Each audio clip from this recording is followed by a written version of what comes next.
Oci dan rekan saya Ibu Rahmaizar juga nanti akan bertindak sebagai coach.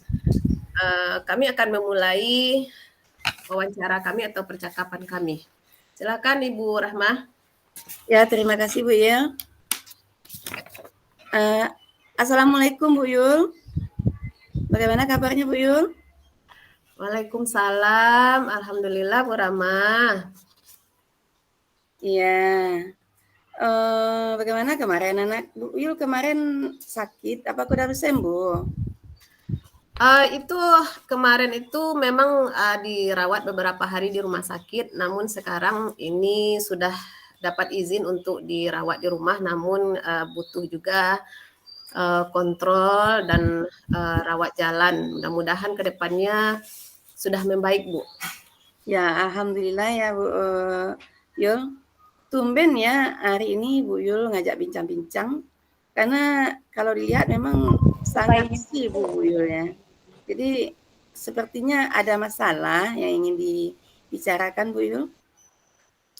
Iya sebenarnya sih Bu, ada sesuatu yang menjadi beban pikiran dalam diri saya sendiri, yaitu masalah siswa kita juga, masalah di sekolah. Nah, saya ingin di-coaching oleh Ibu pada sore hari ini. Apakah kira-kira Ibu ada waktu, Bu? Ya, alhamdulillah Bu Yul, hari ini saya kosong, jadi sedikit agak santai. Ya, kira-kira apa ya yang mau kita bicarakan? Begini Bu, ini masalah ya seperti yang saya sampaikan di awal tadi. Ibu kan udah tahu gimana siswa di SMP saya itu di SMP N3 Cibinong. Kayak saya kan sudah sering juga curhat ke Ibu kan. Iya. Apalagi sekarang dengan kondisi lebih banyaknya siswa yang dari Pisang Rebus ini Bu, kondisi di kelas itu susah sekali terkontrol. Saya perhatikan ketika saya masuk itu Bu, ada beberapa siswa yang susah untuk konsentrasi dan sering keluar masuk, bahkan sering tertidur dalam belajar. Padahal saya sudah mencoba menerapkan pembelajaran yang menyenangkan, yang membuat mereka gembira. Namun masih ada juga siswa yang seperti itu ketika saya mengajar. Nah, itu mungkin yang saya ingin bicarakan dengan pada sore hari ini. Sepertinya ada masalah ya terhadap fokus ya murid Ibu dalam belajar. Ya kira-kira untuk pembicaraan kita siang ini apa yang ingin Ibu peroleh nanti setelah pembicaraan ini? Iya, ya itu gunanya Bu, saya menghubungi Bu Rahma. Saya ingin berbagi dan saya juga mau mendapat pencerahan dari Ibu bagaimana solusinya terhadap masalah dengan anak saya yang seperti tadi. Kemudian bagaimana apa cara-caranya yang harus saya lakukan agar anak tersebut bisa fokus dan dalam belajar itu tidak ada rasa ngantuk lagi, Bu. Jadi karena anak Bu Yul tidak bersemangat ya dalam belajar, tidak fokus dalam belajar, Bu Yul ingin solusi bagaimana supaya nanti dia bersemangat kembali dalam belajar dan tidak tidur lagi di kelas.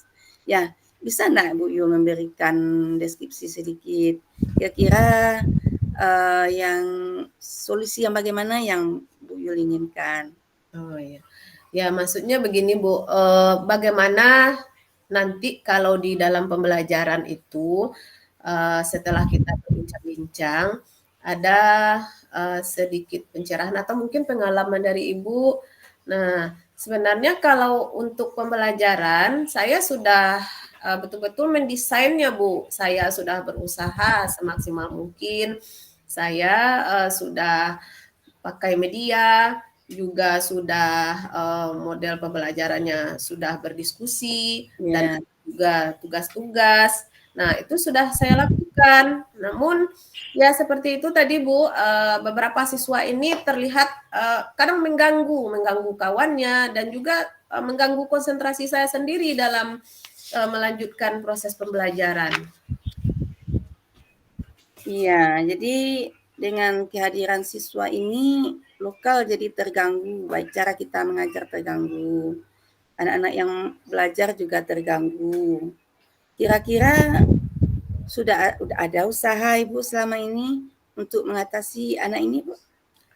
Ya, kalau usaha dari saya yang pertama yaitu tentu saya harus mencoba bagaimana merancang pembelajaran yang tidak membuat mereka jenuh, yang tidak Iya, membuat mereka bosan. Nah, itu sudah saya lakukan, Bu, sudah saya terapkan dalam pembelajaran. Namun, ketika saya menerapkan metode itu, terlihat juga bahwa siswa itu enggan enggan, untuk beraktivitas sesuai dengan, rancangan yang sudah saya buat. Nah, saya berpikir, anak ini mungkin, bukannya dia, apa ya, Bu, bukannya dia tidak mau belajar, tapi mungkin ada sesuatu yang masalah lagi dalam dirinya, itu yang saya pikirkan, Bu. iya, iya.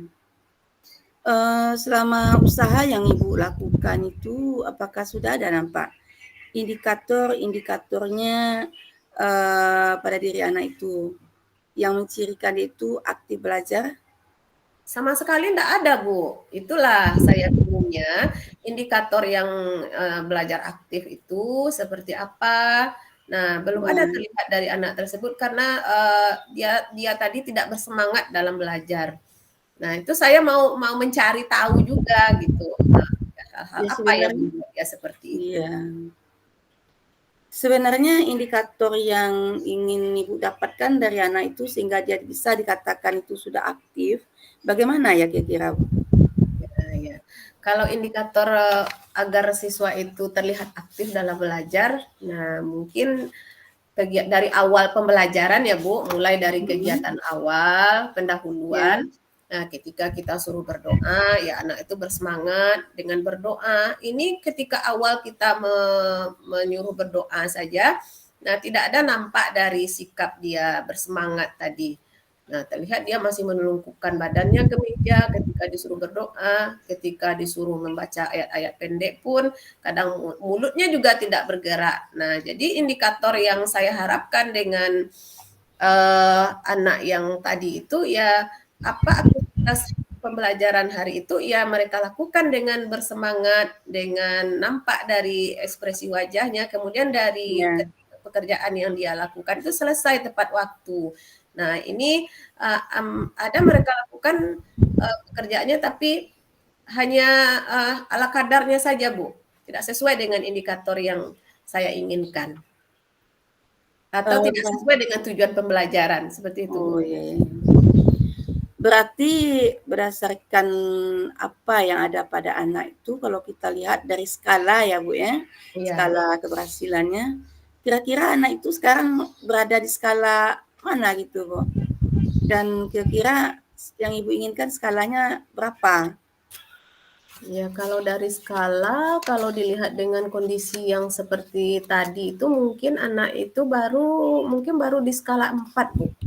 Ya sangat jauh dari, yang harapannya. Saya menginginkan, 8 sudah, bagus untuk anak yang seperti itu. Nah, mungkin saya perlu bekerja keras lagi nanti dengan, kondisi yang seperti itu, Bu Rahma. Iya, iya. Apakah Bu Yul sudah ada pernah menanyakan kepada anak itu, sebenarnya permasalahan yang dialami anak ini apa sebenarnya? Heeh. Ada sih Bu, pernah saya, luangkan waktu untuk Ya, bertanya dan, kenapa dia melakukan hal tersebut, kenapa tidak bersemangat, kenapa ngantuk, pagi-pagi matanya udah merah dan seperti itu, sering keluar masuk gitu.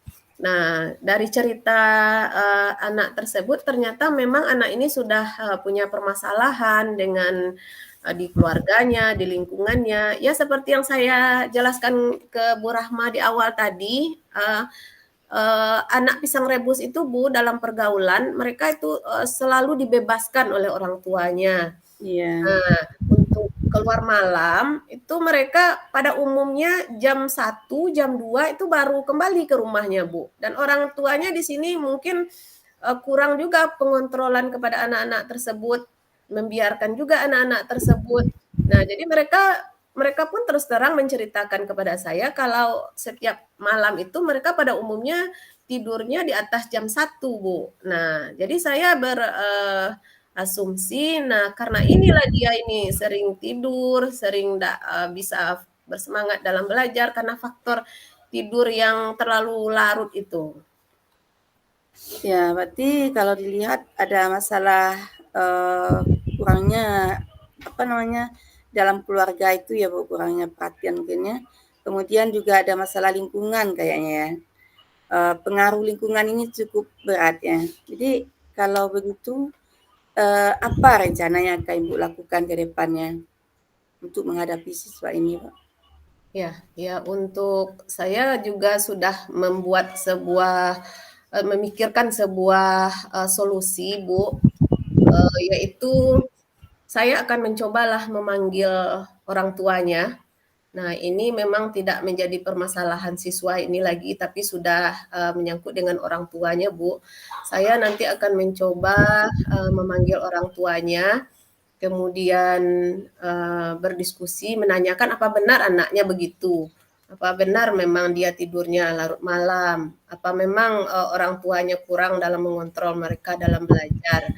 Nah, kalau memang seperti itu, saya akan membuat kesepakatan dengan orang tua anak tersebut. Nah, seharusnya kalau memang anak ini mau lanjut untuk sekolah, nah ini kesepakatan saya dan ibu dan keluarganya di rumah juga harus punya kesepakatan dengan anak tersebut. Nah, itu rencana yang akan saya lakukan dalam waktu dekat ini, Bu. Bagus itu, Bu Yul. Berapa lama kira-kira waktu yang Ibu butuhkan untuk menjalankan rencana ini? Dan ukuran keberhasilannya itu nanti bagaimana kira-kira, Bu? Ya, kalau rencananya lebih cepat lebih baik ya, Bu, ya. Ya, Karena kita sebentar lagi akan ujian semester juga kalau ini dibiarkan berlarut-larut. Nah, saya mungkin akan mencoba langsung membuat surat pemanggilan orang tua. Nah, besok mungkin saya langsung kirimkan ke temannya, Bu. Dan langsung besok besok hari Selasa, hari Rabu, saya panggil untuk datang hari Rabu. Nah, kalau memang dia ada orang tuanya merespon cepat, hari Rabu saya akan bicarakan. Nah, seperti itu, Bu. ya bagus Bu Yul. Semoga rencana ini berhasil. Tapi kapan ya target waktu yang Bu Yul inginkan sampai rencana ini berhasil? Ya, kalau target saya maunya ya seperti tadi secepatnya, Bu. Saya tidak ingin mengulur-ulur waktu lagi karena dengan kondisi ini selain temannya terganggu, saya juga terganggu. Secepatnya saya ingin masalah ini ada solusinya dan apa yang sudah kita bicarakan tadi itu mudah-mudahan membawa hasil. Mungkin antara sekitar 1 minggu atau 10 hari saya akan berusaha nanti setelah bertemu dengan orang tuanya, kemudian saya lakukan pemantauan di dalam kelas dan juga nanti saya meminta bantuan lah Bu dari guru BK karena guru BK di sekolah kan juga punya tanggung jawab ya Bu. Oh iya ya. Saya juga minta bantuan ke guru BK karena guru BK ini kan juga ada ilmunya di situ. Ya. Selain mungkin kita tidak ada waktu yang maksimal untuk anak-anak yang seperti ini, mungkin guru BK lebih lebih banyak waktunya, ada pula trik-triknya. Nah, harapan saya dengan saya sebagai guru mata pelajaran dan juga ditambah dengan guru BK dan kerjasama dengan orang tua. Nah, saya dalam waktu 1 minggu atau paling lambat 10 hari, saya menginginkan ada perubahan dalam diri anak ini. Ya, ya oke Bu Yul. Berarti rencana ini akan Bu laksanakan secepatnya dengan dibantu oleh guru BK dan orang tua. Kalau sekiranya nanti rencana ini sudah berhasil, mungkin Bu Yul bisa menghubungi saya lagi ya Bu Yul.